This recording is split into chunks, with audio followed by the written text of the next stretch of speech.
प्रसारित करीत आहोत.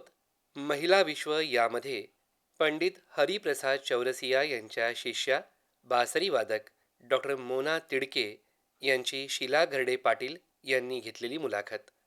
या कार्यक्रमाचे सादरकर्ते आहेत विनोद गवळी आणि ही आकाशवाणी अकोला केंद्राची निर्मिती आहे. महिलांना प्रकाशाकडे उन्नतीकडे घेऊन जाणारा कार्यक्रम महिला विश्व. या कार्यक्रमात सर्व मैत्रिणींचं मी स्वागत करते.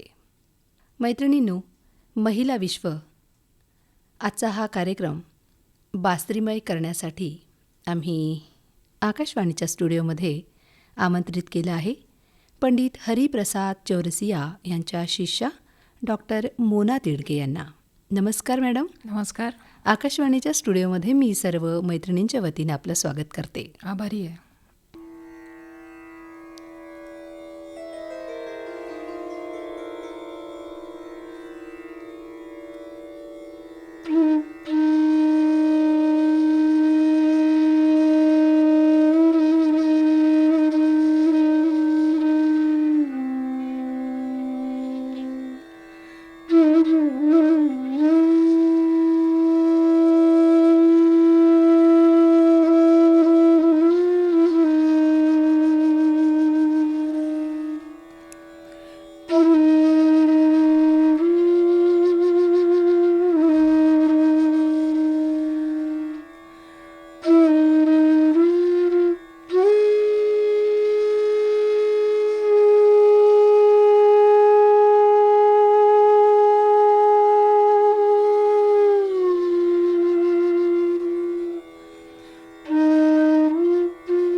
वा वा वा वा.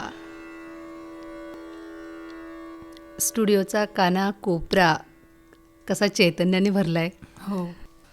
मॅडम, आपलं क्वालिफिकेशन जे आहे ते BCom, MPed, PhD, सेट असं आहे. हो. MPed, BCom आणि हे बासरी हे म्हणजे अगदी वेगवेगळ्या फील्डमधलं एज्युकेशन आहे. कॉन्ट्राडिक्टरी वाटतंय तुम्हाला? हो ना. हां. ही फील्ड सोडून इकडे. हो. त्याचं म्हणजे संपूर्ण असं आहे, जर आपण थोडा मागोवा घेऊन सांगते तुम्हाला. माझा पिंड तसा सांगीतिकच आहे हे आईने केव्हाच ओळखलं होतं. पण माझा कल संपूर्ण क्रीडेकडे होता. म्हणजे बास्केटबॉल खेळायला मला आवडायचं आणि मी खूप पार्टिसिपेशन केलं आहे त्याच्यामध्ये. शालेयपासून तर युनिव्हर्सिटी लेवलपर्यंत, नॅशनलपर्यंत मी पार्टिसिपेट केलं आहे बास्केटबॉलमध्ये. पण सुरुवातीपासून कामं करताना मला गाण्याची खूप आवड होती आणि गातच होती मी. आणि सगळा कल माझा शास्त्रीय संगीताकडेच होता. म्हणजे जर तुम्हाला मी सांगीन तर बैजू बावरा आईने मला दाखवलेला पहिला सिनेमा होता. त्यावेळी सिनेमे यायचे तर आई जेव्हा ते सिनेमे यायची तर मला घेऊन जायची. तर त्या सिनेमामध्ये गाणं आहे बैजू बावरामध्ये, मन तडपत हरिदर्शन को आज. तर ते गाणं पहिलं गाणं माझ्या आयुष्यातलं आणि ते मी सतत गायचे ते गाणं. आणि ते गाणं इतकं रुळलं होतं माझ्या गळ्यामध्ये की मग प्रत्येकजण मला तेच गाणं म्हणजे गाण्यासाठी रिक्वेस्ट करायचं की तू ते गाणं म्हणून दाखव. मग काही ठिकाणी मला बक्षीसही मिळाली त्या गाण्यावर. मग आईचं असं होतं की तू संगीत शिकायला पाहिजे. पण माझा कल हा तेव्हा क्रीडेकडेच होता. पण आता जर्नी माझी जशी क्रीडेकडे सुरू झाली म्हणून मग मी त्याच कलाने BCom केल्यानंतर, BComला मी ॲक्च्युली क्रिकेटमध्ये पार्टिसिपेट करत होते. दरवर्षी युनिव्हर्सिटी लेवलच्या ज्या कॉम्पिटिशन्स होतात त्यात मी पार्टिसिपेट करायचे. म्हणून मग मी विषय असा केला की आपल्याला इंटरनॅशनल अप्रोच करायचा आहे. त्याच्यासाठी म्हणून मी हनुमान व्यायाम प्रसारक मंडळ अमरावती इथे अप्रोच केलं आणि क्रिकेटसाठी म्हणून मग मी तिथे ॲडमिशन घेतलं BPedला की आपल्याला इथून अप्रोच करता येईल इंटरनॅशनलसाठी, इथे आपल्याला योग्य कोचिंग मिळेल क्रिकेटला. म्हणून मग मी तिथे ॲडमिशन केलं आणि तिथे ॲडमिशन केल्यानंतर मला कोचिंगही मिळालं आणि एमपीएडला असताना मला एक इंटरनॅशनल साठी अपॉर्च्युनिटी पण आली होती. पण नेमकं त्यावेळी अपॉर्च्युनिटी जेव्हा मला कोचिंग कॅम्पला जायचं होतं इंटरनॅशनलसाठी, ऑस्ट्रेलियाच्या अगेन्स्ट ती मॅच होती. पण नेमकं 15 दिवस आधी आमच्या कॉलेजमध्ये इंट्रामुरल कॉम्पिटिशन होतात, त्यामध्ये मी फुटबॉल खेळत असताना माझा अपघात झाला. तर तो चान्स माझा गेला क्रिकेटचा. त्यानंतर मग मी हळूहळू मग आता मला खेळता येतच नव्हतं कारण इंजुरी होती भरपूर. मग मी हळूहळू टीचिंगकडे वळले आणि मग रिसर्च मेथॉडॉलॉजी या सब्जेक्टमध्ये मी खूप अभ्यास केला. त्याच्यामध्ये मग मी असा निर्णय केला की आता आपण याच्यानंतर कोचिंग न करता आपण टीचिंग प्रोफेशनकडे आपण वळावं. म्हणून मग मी PhD केली, सेट केलं आणि हळूहळू मग माझा कल जेव्हा टीचिंगकडे वळला त्यावेळेस मग मी एका फिजिकल एज्युकेशन ट्रेनिंग कॉलेजला नागपूरला अप्रोच झाले. तिथे मग मी प्रोफेसर म्हणून, असोसिएट प्रोफेसर म्हणून गेली 17 वर्ष मी तिथे कार्यरत होते. अच्छा. हो. तुमच्या PhDचा विषय कुठला होता मग? माझ्या PhDचा विषय हा मेन्स्ट्रुएशनवरच होता. म्हणजे महिलांसाठीच मी तो विषय केलेला होता की जेव्हाही आम्ही खेळायचो, मला पेन व्हायचा पण तरी पण मी टॉलरेट करायचे आणि मी खेळायचे, पण बाकी मुली टॉलरेट करू शकत नव्हत्या. तर मी तो एक कंपॅरेटिव्ह एक स्टडी घेतली होती माझ्या PhDच्या सब्जेक्टसाठी की ज्या स्पोर्ट्समन असतात आणि ज्या नॉन स्पोर्ट्समन असतात त्याच्यामध्ये सिम्पटम्सची एक तुलना केली मी, की म्हणजे कंपॅरिझन केलं डिस्मेनोरियामध्ये. आणि ते मी सेंट्रल स्कूल्सच्या सगळ्या स्टुडंट्सवर तो डेटा मी कलेक्ट केला होता, महाराष्ट्र अब्रॉड आणि भोपाळ रिजनमधून सगळ्या. तर तिथून मी तो डेटा कलेक्ट केला होता. त्याचं कन्क्ल्युजन असं आलं होतं की नॉन स्पोर्ट्स पण ज्या असतात त्यांच्यामध्ये ह्या सिम्पटम्स जास्त आढळून येतात मेन्स्ट्रुएशनच्या, म्हणजे पेनफुल मेन्स्ट्रुएशन आपण ज्याला म्हणतो. आणि या क्षेत्रातच मी जेव्हा पुढे विचार करत गेले की आता तर आपण हे काढलंय, कंपॅरिझनमधून आपण काढलंय की स्पोर्ट्समन आणि नॉन स्पोर्ट्समन फिमेलमध्ये आपण एक कंपॅरिझन केलं की जे सिम्पटम्स आहेत डिस्मेनोरियाचे ते कुठे आढळतात. मग जेव्हा मला हे दिसलं कन्क्ल्युजनमध्ये की हे नॉन स्पोर्ट्स पर्सनमध्ये जेव्हा हे आढळतात आहे आपल्याला, तर आपल्याला यांना काहीतरी ट्रीटमेंट दिलं गेलं पाहिजे आपल्याकडून. तर आपण त्यांना स्पोर्ट्समध्ये तर आणू शकत नाही कारण प्रत्येकाचा कल नसतो स्पोर्ट्सकडे, पण कमीत कमी मिनिमम लेवलला आपल्या लेवलला सगळेजण फिटनेस म्हणून काहीतरी करू शकतात. मग त्यातल्या त्यात मग मी एक निवडलं किंवा ज्याचा मला अनुभव आहे, तर ते म्हणजे सूर्यनमस्कार. सूर्यनमस्कारांचा जो आहे तो आपल्या ओव्हरऑल हेल्थवर एक पॉझिटिव्ह इफेक्ट असतो. तर हा मी अनुभवलेला असल्यामुळे मी विचार केला की का आपण याच्यावर एक रिसर्च करायला नको, की आपण यांना काहीतरी देऊ शकतो. म्हणजे आपण जो अभ्यास करतोय तो जर आपण समाजाला देऊ शकलो, त्यांच्या कल्याणासाठी काही करू शकलो, तरच त्या अभ्यासाचं काहीतरी फलित होईल.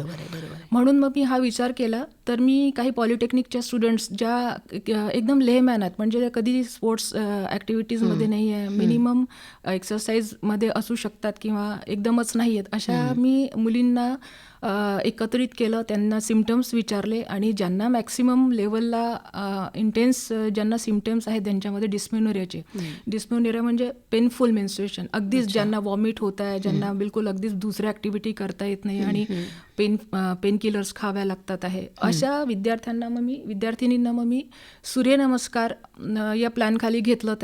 त्यांना गायडन्स दिलं, त्यांना माझ्या कंट्रोलमध्ये ठेवलं. 6 महिने सतत मी त्यांच्याकडून करून घेतलं. आणि त्याचं फलित हे झालं की जेव्हा आपण रिसर्च करतो तर ते सायंटिफिक बेस्ड असायला पाहिजे आणि ते सगळे कंट्रोल आपल्या अंडर जर असेल तर त्याचं एक सायंटिफिक कन्क्ल्युजन आपल्याला मिळतं. तर जेव्हा मी त्यांचा एक कन्क्ल्युजन घेतलं बेस्ड मला जो डाटा मिळाला की त्यांच्यामध्ये सिम्पटम्स तर सेम राहिलेच, म्हणजे पेन त्यांना सेमच राहिला, पण यावेळी सूर्यनमस्कार परफॉर्म केल्याने त्यांचं टॉलरन्स जास्त वाढलं होतं. तर आता त्यांना पेन किलर घ्यायची गरज लागत नव्हती. आता त्यांच्या डेली रुटीन ॲक्टिव्हिटीमध्ये त्यांना एक चांगला बेस्ट रिझल्ट मिळाल्यामुळे त्या डेली रुटीन ॲक्टिव्हिटी करू शकत होत्या. ज्यासाठी त्या सुट्टी घेऊन घरी बसायच्या, आता त्या जाऊ शकत होत्या कामावर किंवा बाहेर किंवा कुठे अदर ॲक्टिव्हिटीमध्ये त्या पार्टिसिपेट करू शकत होत्या. आजच्याही घडीला म्हणजे काही लोक जे माझ्या संपर्कात आहे त्यांना मी नेहमी मुलींना विशेष करून ज्यांना मेन्स्ट्रुएशनचं जास्त ओव्हरऑल त्याच्यावरच माझा जास्त भर आहे, तर मी त्यांना नेहमी सूर्यनमस्कारासाठी इन्सिस्ट करतच असते. तुमचं जे रिसर्च आहे ते खरंच अप्लाइड आहे. हो आणि रिसर्च हे अप्लाइडच असायला पाहिजे, Correct. ज्याचा समाजाला फायदा होतो. हो नक्कीच. फक्त बुकिश नॉलेज घेऊन आपल्याला चालत नाही. हो आपलं त्याचं प्रॅक्टिकल अप्रोच असलं हां, पाहिजे बरोबर आहे. आणि welfare-साठी. तुमचं हे जे रिसर्च आता तुम्ही जे बोललात, तर आपल्या अनेक मैत्रिणींना असं वाटेल की नाही, मला कुठेतरी पेन होतंय आणि मग मी कुठलेही कामं करायला नकोत, मी आरामच करायला पाहिजे. हो आणि अशा अनेक मुली आहेत ज्यांना असं वाटतं की आपण जर का खेळामध्ये गेलो तर मग आपल्याला हा प्रॉब्लेम असतो हो दर महिन्याला, हो. तर मग याच्यामुळे नको ना, आपण कशाला करायचं. हो. आता ह्या ज्या मुली ऐकत असतील किंवा जे कोणी ऐकत असतील महिला, त्यांचा हा जो काही गैरसमज होता हा नक्की इथे दूर झालेला असेल. नक्कीच व्हायला पाहिजे. आणि- ॲटलिस्ट म्हणजे माझा मी जास्त इन्सिस्ट करते की तुम्ही कमीत कमी पेन किलर्स तरी खाऊ नका, कारण त्याचा बाकी सिस्टम्सवर फार ॲडव्हर्स इफेक्ट होतो, बरोबर हे आहे. डॉक्टर्स पण सांगतात. तर पेन तर होईलच तुमच्या बॉडीमध्ये, ही नॅचरल टेंडन्सी आहे बॉडीची आणि त्या पिरियड्सची, तर तो होईल. पण तुमचं टॉलरन्स जर तुम्ही वाढवलं तर तुम्हाला काहीही फरक पडणार नाही. तुम्ही कुठल्याही ॲक्टिव्हिटीमध्ये सहज पार्टिसिपेट करू शकता. तुमच्या या संशोधनासाठी तुमचं खरंच अभिनंदन करायला धन्यवाद. पाहिजे. आणि तुम्ही म्हणालात की मला सुरुवातीला आईने सिनेमा बघायला नेलं हो आणि त्या सिनेमामधलं गाणं मी खूपदा गायलं आणि मला त्याच्यासाठी अवॉर्ड पण मिळालं. हो. तर ते आमच्या मैत्रिणींना पण ऐकवा. बर. मन तरपत हरि दर्शन को आज, मन तरपत हरि दर्शन को आज, मोहे तुम बिना बिगरे सगरे काज, हो बिनती करत हूँ रखियो लाज, मन तरपत हरि दर्शन को आज. वा वा. ह्या गीताला मग कधी बासरीची साथ घ्यावी असं नाही वाटलं का तुम्हाला? हां, मला हे इथे विशेष सांगावंसं वाटेल की जेव्हा मी हे गाणं गात होते तेव्हा मी अनभिज्ञ होते. मला या गोष्टीचं अजिबात म्हणजे ज्ञान नव्हतं की हा राग असतो किंवा कुठल्या रागावर आधारित हे गाणं आहे. जेव्हा मग मी शिकायला लागले तेव्हा मग मला कळलं की हा राग मालकौंस हा माझ्या आवडीचा राग आहे. तर मी थोडीशी झलक त्याची ऐकवते तुम्हाला.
तुम्ही गाता सुंदर आणि आता तुम्ही बासरी वाजवता. तुम्हाला असं नाही वाटलं का की बासरी वादनाच्या ऐवजी आपण गावं? गाण्याचा मूळ पिंड आहेच माझा आणि संगीताच्या बाबतीत तर तो आईनी ओळखलेलाच होता. हं. पण मी काहीही निवडलं नाही याच्यावर माझा विश्वास आहे. मी बासरीला निवडलेलं नाही, बासरीनेच मला निवडलंय याच्यावर बरं. माझा पूर्ण विश्वास आहे. वा वा. त्यामुळे मी असं म्हणू शकणार नाही की आज मी गात नाहीये, पण मी गाते आहे तर मी बासरी रूपातून गाते आहे. म्हणजे तुम्ही श्वासांना शब्द फोडलेत हो बासरीच्या हो रूपाने, हो असं म्हणता असं येईल. म्हणता येईल. हो. आणि मॅडम तुम्ही लेक्चरशिप करत होतात हो. आणि बासरी पण वाजवतात, तर लेक्चरशिपच्या मध्ये मग बासरीला आपण कमी वेळ देतोय वगैरे किंवा बासरीसाठी अधिक वेळ द्यावा असं तुम्हाला नाही वाटलं का? हा प्रश्न ॲक्च्युली मला तेव्हाही होता की आता आपण बासरी करावी की आपण आपली नोकरी सर्व्हिस करावी. करावी, नोकरी करावी. जेव्हा आपण एखादा छंद जोपासतो तेव्हा आपल्याला बाकी कामांसोबत आपल्याला ते छंद करावं लागतं. जोपासायला आपल्याला फार सहज होतं. हं, हं, हं. पण जेव्हा आपण समर्पण हा जेव्हा आपण एक आपल्यामध्ये जी भावना येते समर्पणाची, तेव्हा एकतर आपण काहीतरी त्यागतोच किंवा आपण सोडतोच. बरोबर. ते सुटतंच आपल्या हातून, माझा असा विश्वास आहे. आणि त्यामुळे मला असं वाटलं की आपलं येण्या जाण्यात आणि फार वेळ जातोय, फार एनर्जी जाते आहे आणि त्यातल्या त्यात आपल्याला जर आपण 24 तास हेच आपण केलं, आपण शिकलो आणि रियाज केला, तर ते आपल्याला शास्त्र शुद्ध शिकता येईल आणि एकाच ठिकाणी ते आपल्याला करता येईल असा माझी श्रद्धाच होती अशी. तर आपण ते नागपुरात मग मी तसं सुरूही केलं होतं. त्याच्यासाठी मी फार स्ट्रगल केली आहे या बासरीसाठी.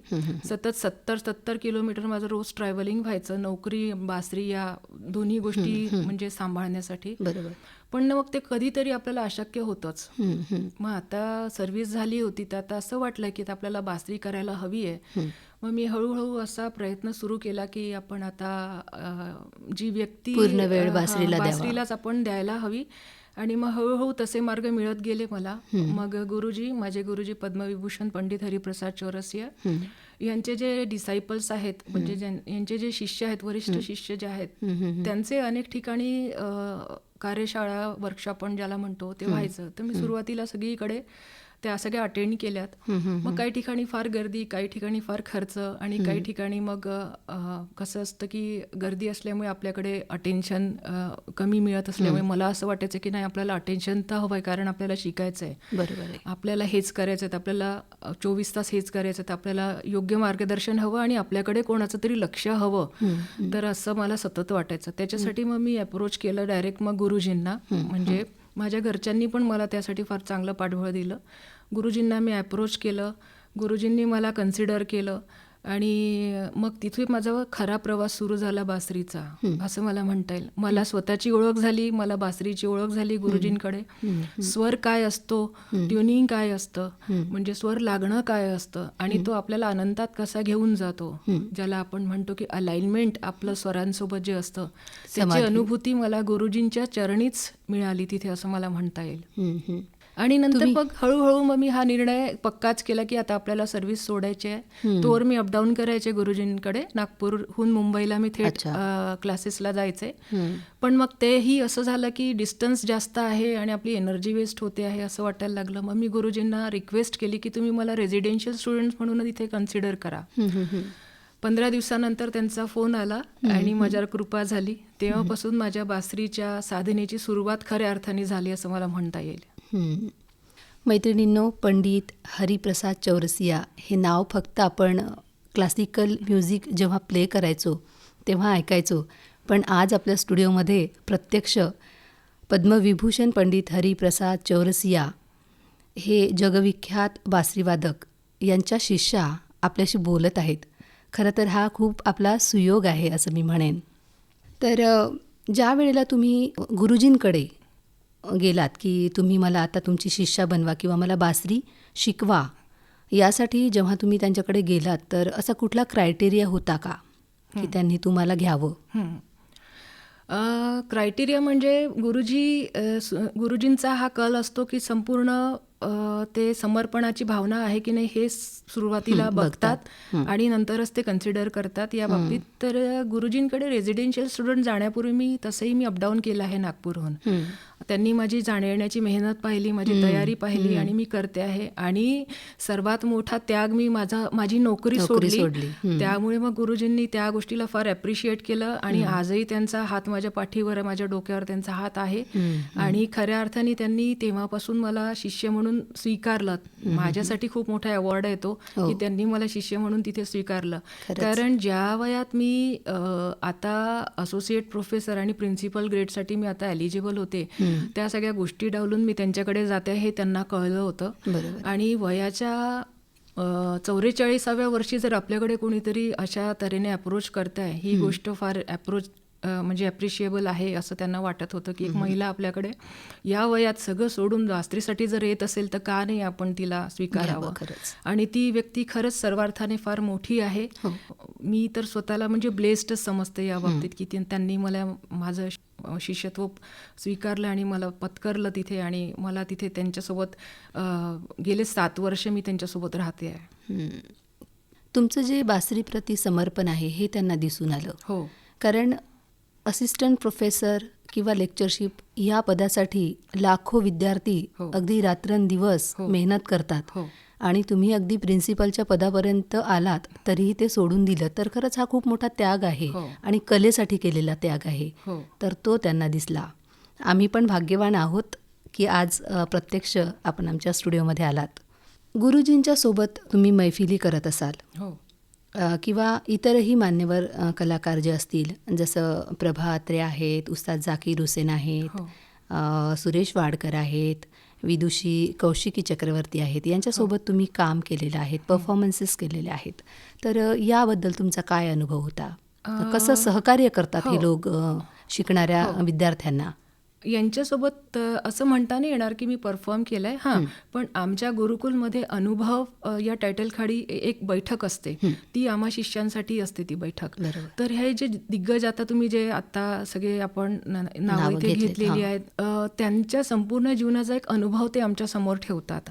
आणि आपल्या काही क्वेरीज असतील, आपण रियाज कसावा करा, आपली काय स्टेज आहे त्या रियाजमध्ये, लेवल कुठली आहे, आणि त्यासाठी आपले काही प्रश्न असतील तर आपण त्यांना विचारतो त्यावेळी आणि मग ती आपल्याला उत्तरं देतात. माझा प्रश्न पहिला असा होता की मी सतत अलंकारांचा रियाज करते आहे, पण पुढे काय कसं करायचं आहे. तर त्यावर त्यांनी एक छान उत्तर दिलं होतं की रियाजाच्या एक स्टेज असतात. आधी आपण एक मेकॅनिकल रियाज करतो, तो हळूहळू इंटेलेक्च्युअलमध्ये ट्रान्सफर होतो आणि इंटेलेक्च्युअल एक रियाज झाल्यानंतर आपण स्पिरिच्युअलकडे आपोआप वळतो. तर संगीताची जी सफर आहे किंवा यात्रा जी आहे ती त्यांनी मला एका शब्दात सांगितली की आपण स्पिरिच्युअलकडेच वळणार आहे.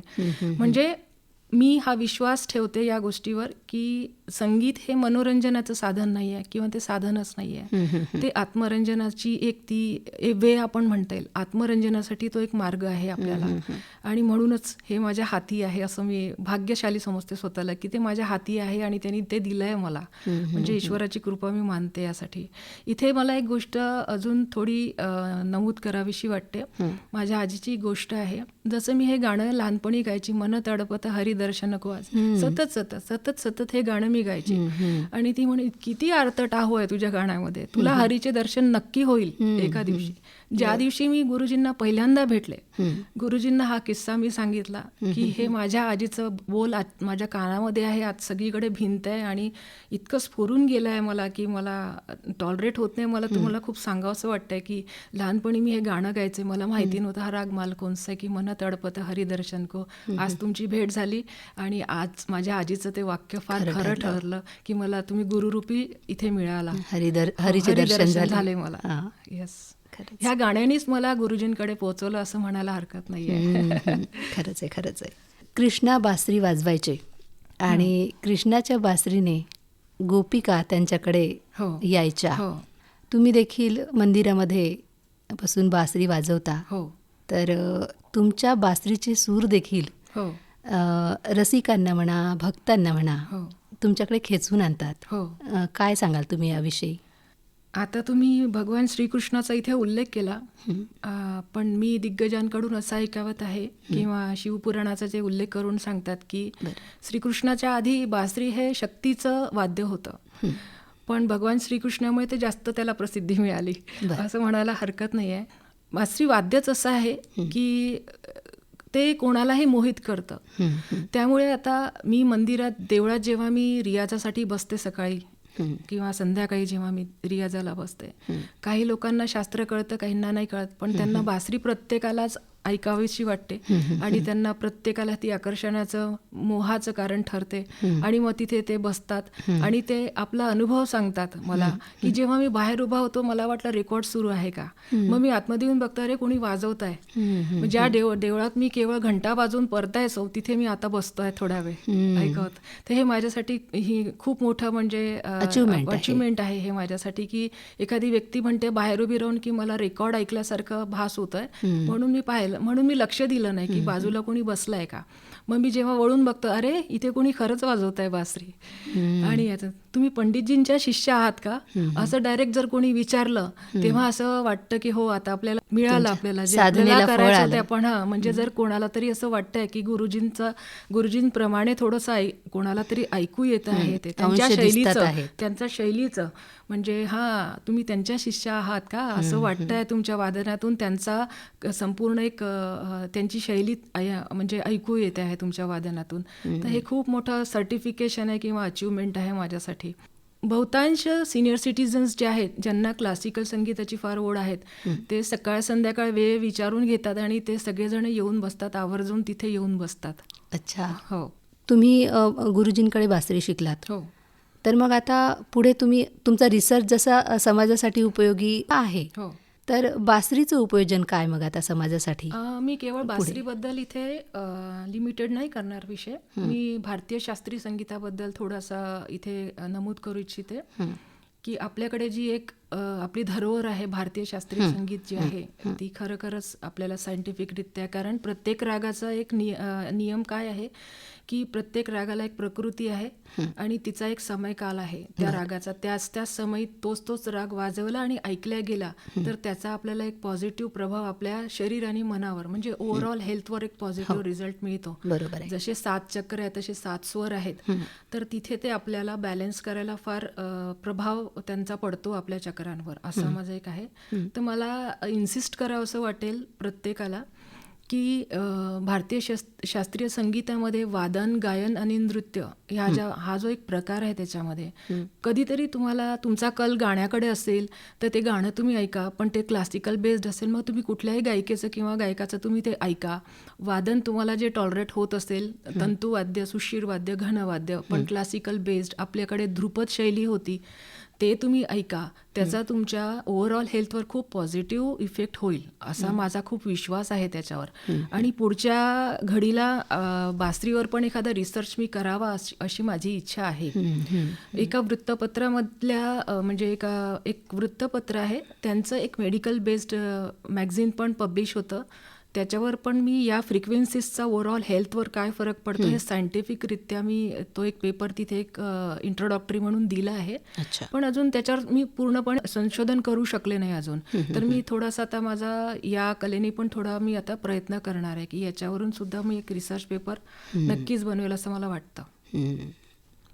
कला आणि शास्त्र हे असं एकत्र करून सायकोलॉजिकली इफेक्ट काय होतं बॉडीवरती, मनावरती, हा सगळा अभ्यास तुम्ही भविष्यामध्ये करणार आहात. यासाठी तर तुम्हाला आमच्या शुभेच्छा आहेतच. मैत्रिणींनो, जीवन सुंदर करण्यासाठी संगीत हे आवश्यक असतं आणि असंच एक संगीताला वाहून घेतलेलं व्यक्तिमत्व आपण त्यांच्याशी बोलत होतो. तर जाता जाता आपल्या या विशेष मैत्रिणीचं आपण कौतुक करूया आणि जाता जाता त्यांचं बासरी वादन ऐकूया. नक्की.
समाधी लागल्यासारखं वाटतंय.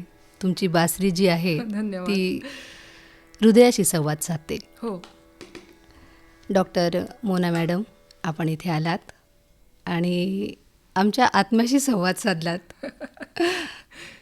त्याबद्दल आकाशवाणी परिवारातर्फे मी आपले खूप खूप आभार व्यक्त करते. धन्यवाद. अकोला आकाशवाणीचे मी पण आभार मानते आणि आकाशवाणीचे अधिकारी आणि आपण सगळ्या मित्रमंडळी यांचे पण मी आभार मानते की तुम्ही मला बोलवलं, माझा मान सन्मान केला आणि हा माझा गौरव समजते, हाच माझा अवॉर्ड समजते आणि पुन्हा आपण भेटू या अपेक्षेने मी नमस्कार करते. धन्यवाद. श्रोते हो, आत्ताच आपण महिला विश्व या अंतर्गत पंडित हरिप्रसाद चौरसिया यांच्या शिष्या बासरी वादक डॉक्टर मोना तिडके यांची शीला घरडे पाटील यांनी घेतलेली मुलाखत ऐकलीत. या कार्यक्रमाचे सादरकर्ते होते विनोद गवळी आणि ही अकोला आकाशवाणी केंद्राची निर्मिती होती.